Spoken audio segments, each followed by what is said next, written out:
In this video, I lay some track, I paint some Peco accessories, and I kitbash an inspection pit kit.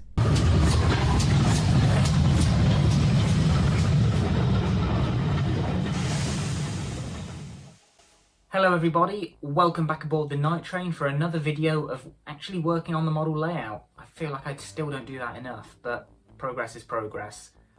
So with the far edge and also the two corners at the back of the layout done, my next big job was actually getting on with the scenery of the narrow gauge yard. I've already got part of the track laid down so that I could test things over the points and around the main loop, but in terms of scenery, it's still looking pretty bland. There's track laying to finish, there's point dummy levers to fit, buffers to paint, and an inspection pit kit that I want to modify for narrow gauge. So we'll see how that all goes. Now that I've actually managed to get on with some of it, let's go and have a look at what I've done. First up, I needed to finish the track work, starting with the end sidings. To enable me to operate most of the yard independently from the loop line, I soldered two power feed wires to one of the sidings. Once this was in position, I drilled some holes for the wires and put the track in place.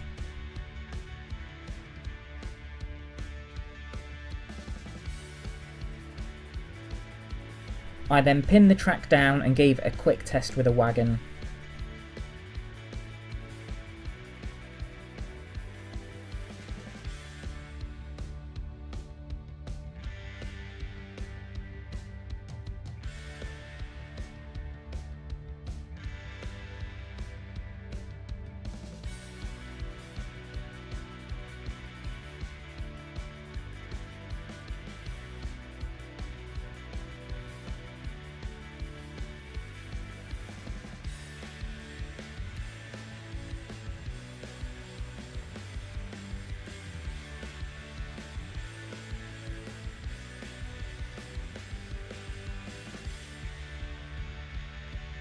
Once everything was satisfactory, I pushed the pins in hard to reduce any lift and movement in the track.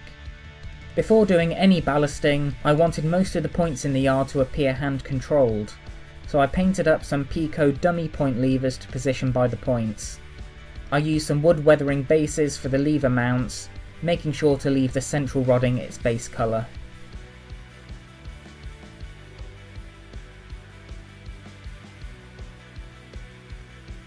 I trimmed the levers off with a craft knife, filed off any excess and made sure it fit into the mount.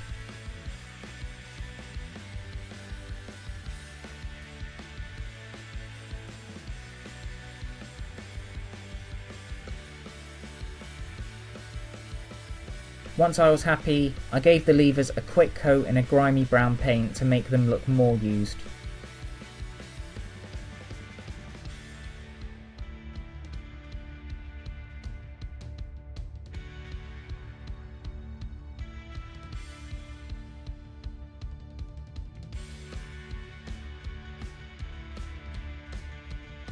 With everything drying together, I then glued the point levers in positions I had marked out earlier.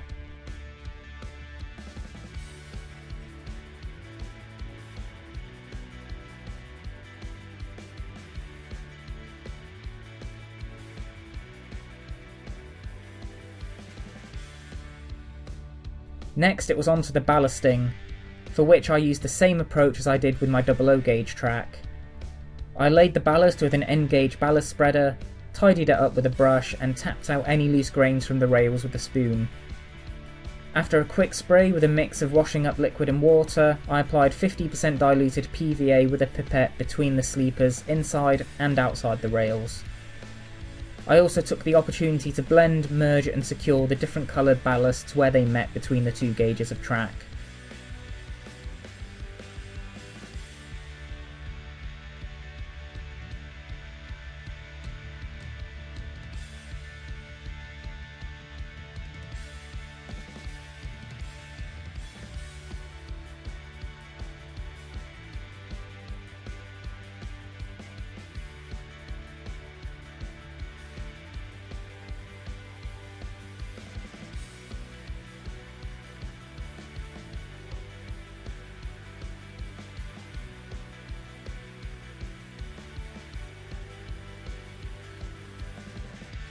After refining my ballasting technique on the curves and sidings, I tackled the ballasting around the points in the yard. I made sure not to get any ballast between the point blades, and after making clearances for the switching point bars, I sprayed the ballast and then applied the glue.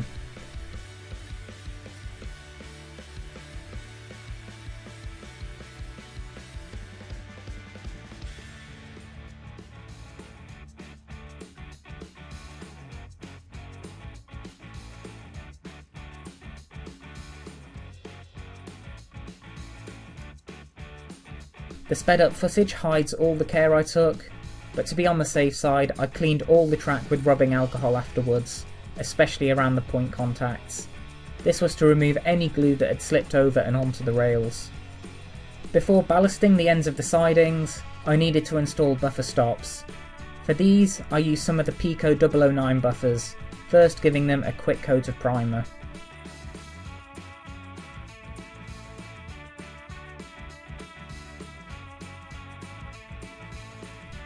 I then applied a base layer of brown over the majority of the buffer structure.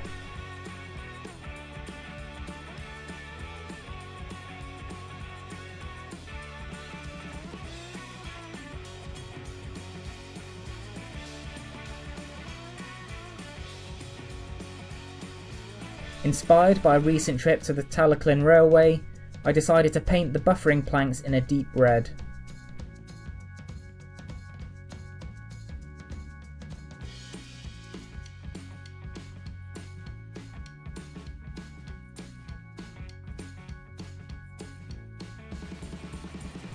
The buffers then simply slotted onto the ends of the rails, and I ballasted around them to glue them in place.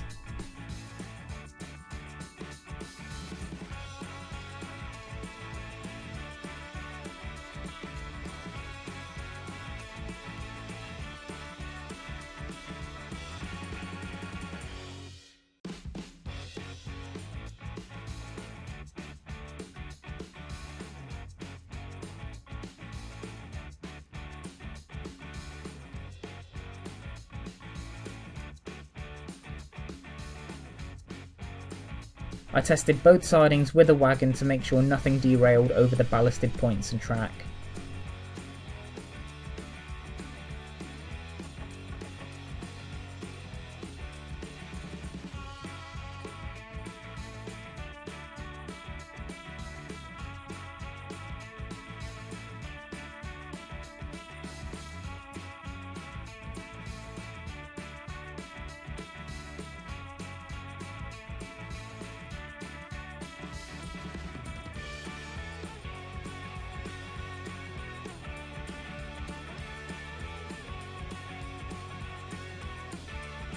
One big feature I decided I wanted late in the game was an ash pit by the engine shed.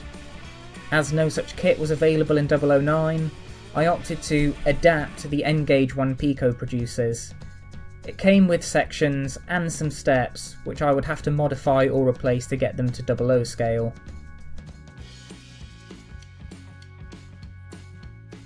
I kept the code 55 rails the set came with to use as scenery dressing later.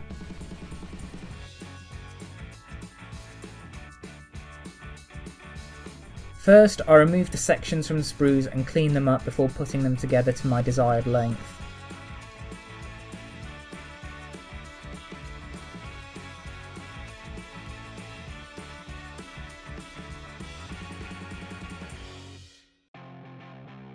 While the pit is not deep enough to act as an inspection pit, it's deep enough for engines to dispense ash into, theoretically.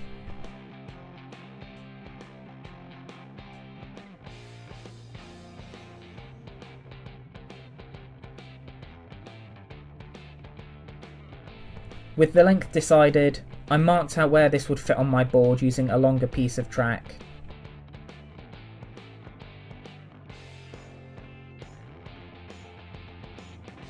I then pinned a shorter segment of track in place for me to align the inspection pit with.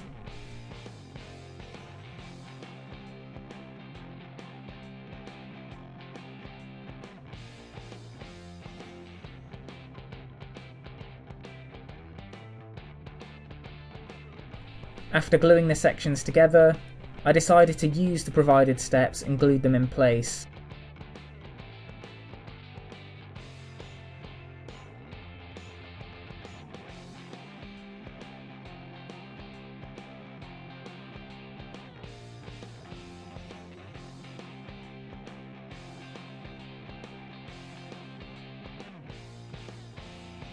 I also made use of the crossing sections as drainage covers in the base of the pit to add a bit more rigidity to the structure.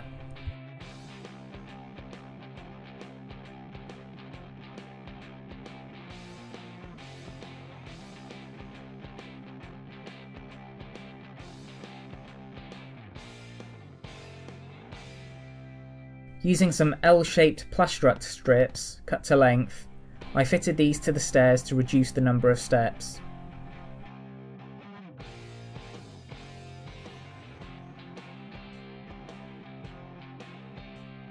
After a quick primer, I painted a base layer of light grey concrete over the pit.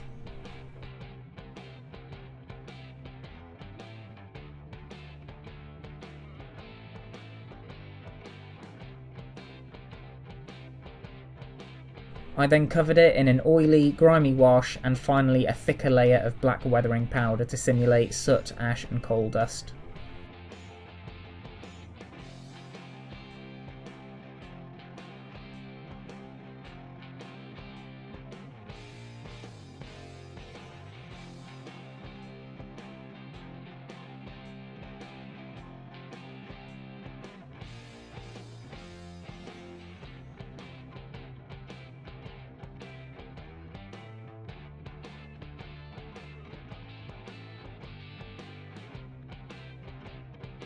With the hole cut in the board, it was a simple case of gluing the ash pit in place. I cannibalised two 009 code 80 rails from a long piece of set track, and these slid into the Peco N-gauge track slots perfectly.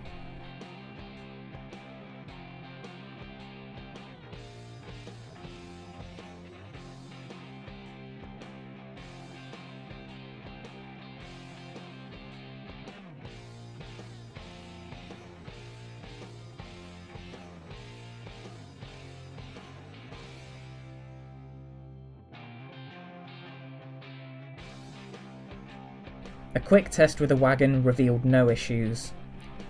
Once the glue had dried, all that was left was to trim the rails back so that they were in line with the board join, and to fit the final pair of buffers.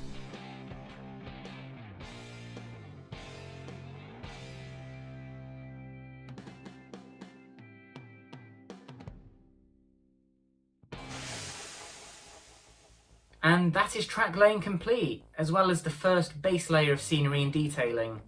My next big job is going to be focusing on all of those man-made structures that are going to go around the yard. There is already a little signal box there, but I've got the dual gauge platform I need to extend, I've got an engine shed that I need to paint, and a Talaclim water tower kit to build and paint up as well.